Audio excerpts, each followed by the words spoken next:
when we found the 8-year-old pregnant woman in the mud. Her stomach had been sliced wide open, and the baby was gone. It started on the night of March 8th, a freak. Violent hailstorm had swept through the northern logging roads, turning the terrain into a treacherous swamp. At 9 a.m. the following morning, a terrified hiker called 911. We arrived at the scene. The heavy rain had washed away a small mound of dirt off the trail, exposing a single, bright red shoe as my team cleared the brush. The horrific reality of the crime scene revealed itself. It was a woman, maybe in her late 20s. She was lying spread eagle in the mud, wearing a thick maternity coat soaked in a terrifying amount of blood. There were deep, violent strangulation marks around her pale neck, but that wasn't what made my stomach physically turn. Her abdomen had been sliced open vertically, from the top down. The cut was precise, almost surgical, and the unborn child she was carrying was gone. I stepped back, pulling my jacket tight against the freezing morning air, fighting the urge to vomit. But standing right next to me was my new partner, Detective Reed. He was a rookie profiler, fresh out of the FBI Academy at Quantico. He was the kind of guy who rarely spoke, always stood in the background, and looked more like an IT intern than a homicide cop. While the veteran cops were losing their minds over the brutality, Reed was terrifyingly calm. He knelt in the mud, meticulously checking her pockets without disturbing the body. The heavy rain had washed away tire tracks, footprints, and any obvious DNA. She carried no ID, no phone, nothing to tell us who she was. All Reed found was a half-empty bottle of over-the-counter artificial tears and a partially used lidocaine pain patch. I thought it was a dead end. Reed stood up, his eyes scanning the tree line, calculating. "She works at a desk," Reed murmured, his voice flat. "You can smell a faint hint of muscle rub on her right wrist, near the cuff." He looked at me directly. Carpal tunnel syndrome from a mouse, chronic dry eyes from a screen, and lower back pain. Check the missing persons reports for an accountant in her late 20s. I thought he was making a massive logical leap. I thought he was just a kid trying to show off his profiling textbook knowledge. But 4 days later, an elderly woman filed a missing person report. Her pregnant daughter-in-law, Sarah, hadn't answered her phone since the storm. Sarah was 28 years old. She was exactly 36 weeks pregnant. And her profession? She was a senior accountant for a major real estate development group. Almost at the exact same hour we identified the body, another call came over the radio. Just 3 miles from our muddy crime scene, a local found something wrapped in a cheap linen bedsheet behind a dumpster. It was a premature newborn girl. She was clean, wiped down, but deeply emaciated. And she was dead. DNA confirmation took less than 24 hours. It was Sarah's stolen baby. The autopsy report brought more horrifying details. Sarah didn't die from the surgical cut. She died of mechanical asphyxiation between 8 p.m. and 10 p.m. on March 8th. Someone had used a soft piece of fabric like a scarf to strangle her. But before that, she had been fed a heavy dose of sleeping pills. Her stomach contents showed undigested strawberries.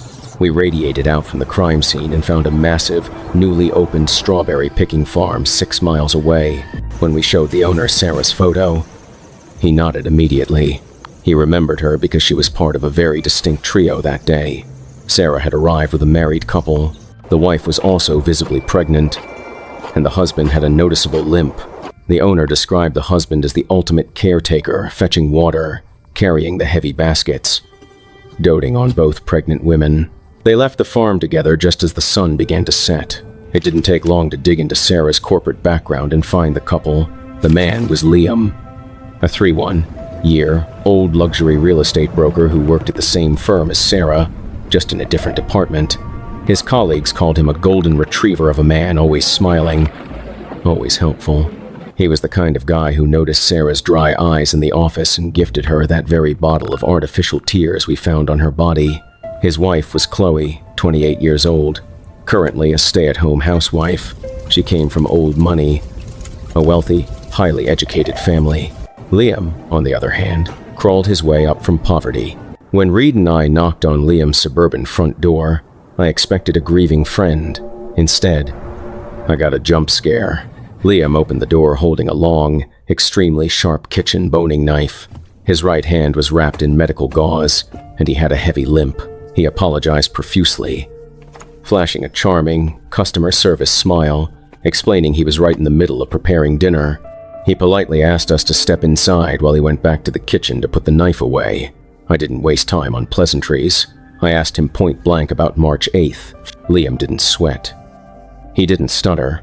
He told us a perfectly logical, seamless story.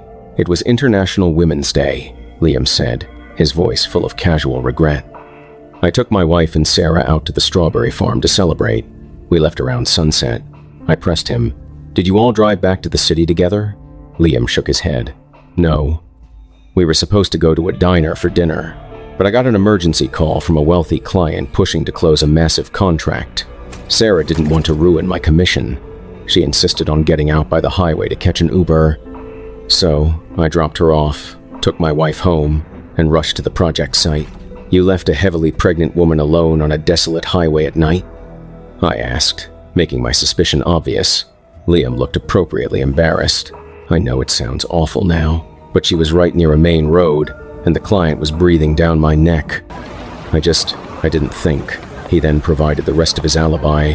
He worked late, took the client out to a high-end club, drank too much to drive, and slept at a nearby hotel. He didn't come home until the next morning. My wife smelled the club perfume on me.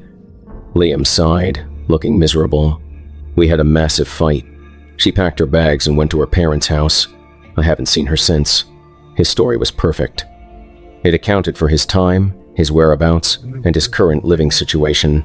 But while Liam was giving me his masterpiece of an alibi, Detective Reed wasn't looking at him at all. Reed was wandering near the living room coffee table. He was staring intensely at a beautiful, vibrant clivia plant in a large ceramic pot. The soil was dark, moist, and freshly overturned. "You must be quite the gardener, Liam," Reed interrupted, his voice cutting through the room like ice. Liam stopped talking. He blinked, clearly thrown off by the change of subject. "Just a hobby," Liam replied defensively.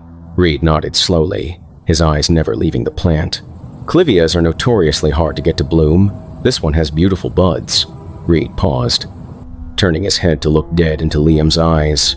"If you've kept it alive this long, you definitely know that you never repot a clivia when it's in its budding phase. It kills the flowers."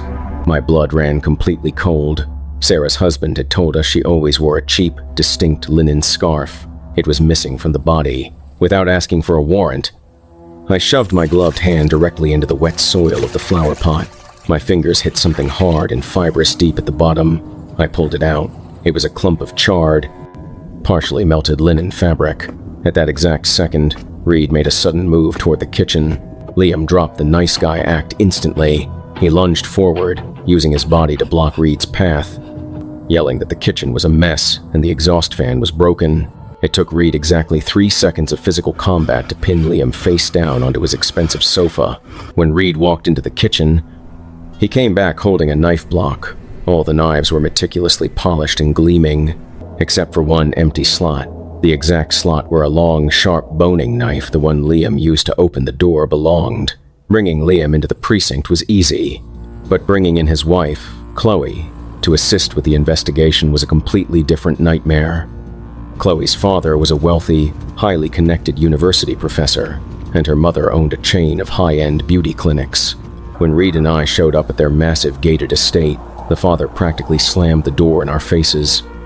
He demanded a warrant, screaming that we were harassing his pregnant daughter.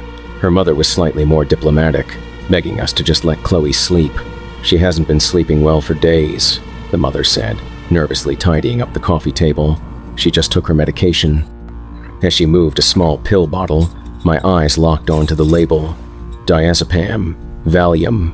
It's a heavy sedative used for extreme anxiety and insomnia. I looked at the mother and asked, "Chloe is taking this?" The mother nodded, confused by my tone. Reed stepped out from behind me, his voice slicing through the tension. "Mrs. Sterling," Reed said, "your daughter isn't pregnant, is she?" The mother froze, her face draining of color. "What? What do you mean? She pregnant?" Alarm bells went off in my head. Diazepam is strictly prohibited during pregnancy. It causes severe fetal defects. We pushed past the parents and demanded to see Chloe. When she finally walked down the stairs, supported by her mother, the truth hit me like a freight train. She was pale, frail, and devastatingly thin. Even an idiot could see this woman was absolutely not carrying a child. We dragged Chloe and her parents back to the precinct.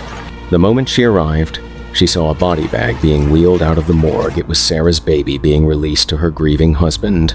Chloe stared at the tiny bag, her eyes wide with a manic terror. Is it dead?" she whispered. Before I could answer, her eyes rolled back into her head, and she collapsed violently onto the floor. While medics rushed to help her, I stormed into the observation room. I needed to see Liam. I needed to break him. But when I looked through the two-way glass, my jaw dropped. Liam was sitting in the interrogation room, chatting with a veteran detective about real estate investments. He wasn't sweating.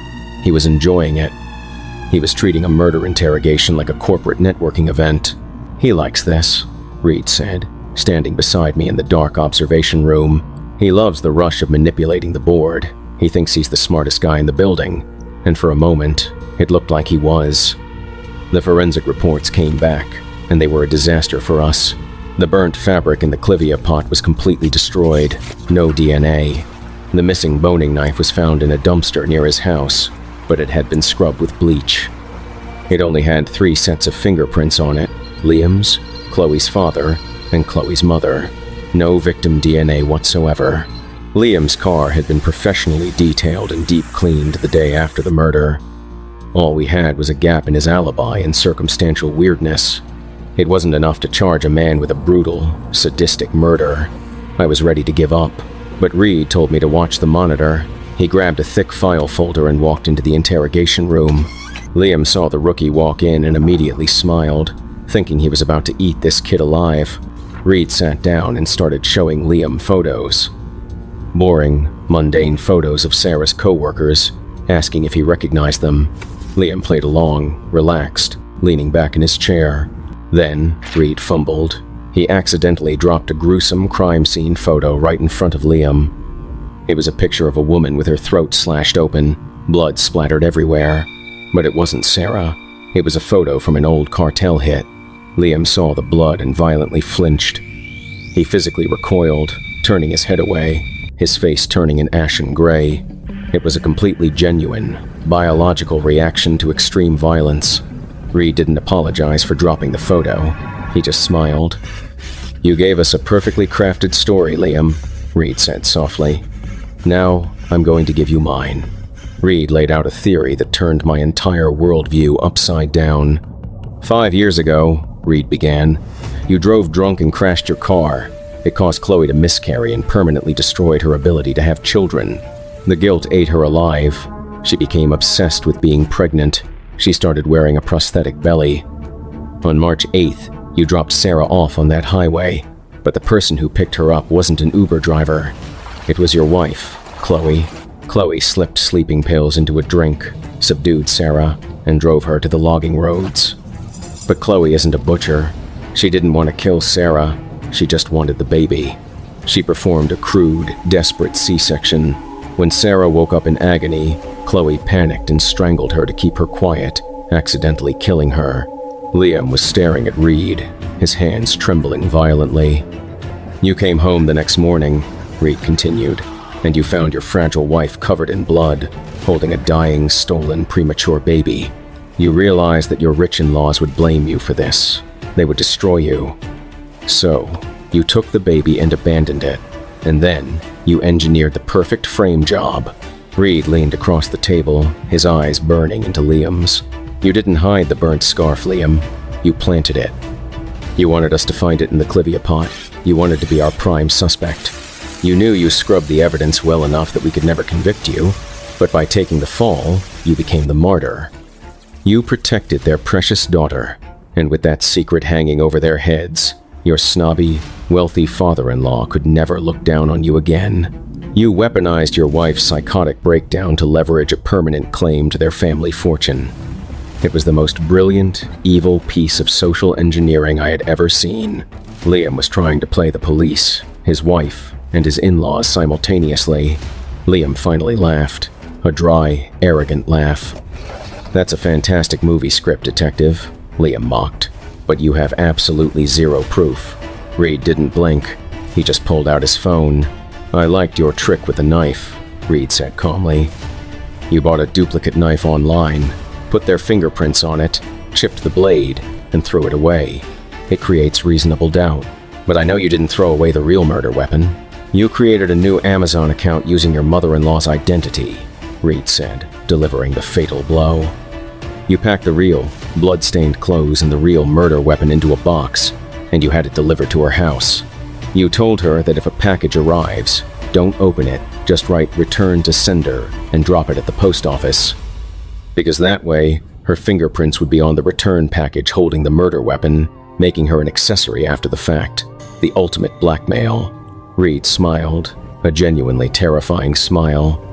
"We intercepted that package at the post office an hour ago. The lab is pulling Chloe's and Sarah's DNA off those clothes right now. It was over.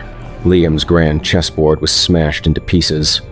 His in-laws confessed everything to save themselves. Chloe was sent to a psychiatric prison facility, and Liam went down for accessory to murder, evidence tampering, and corpse desecration. But there's one last detail that still keeps me awake at night.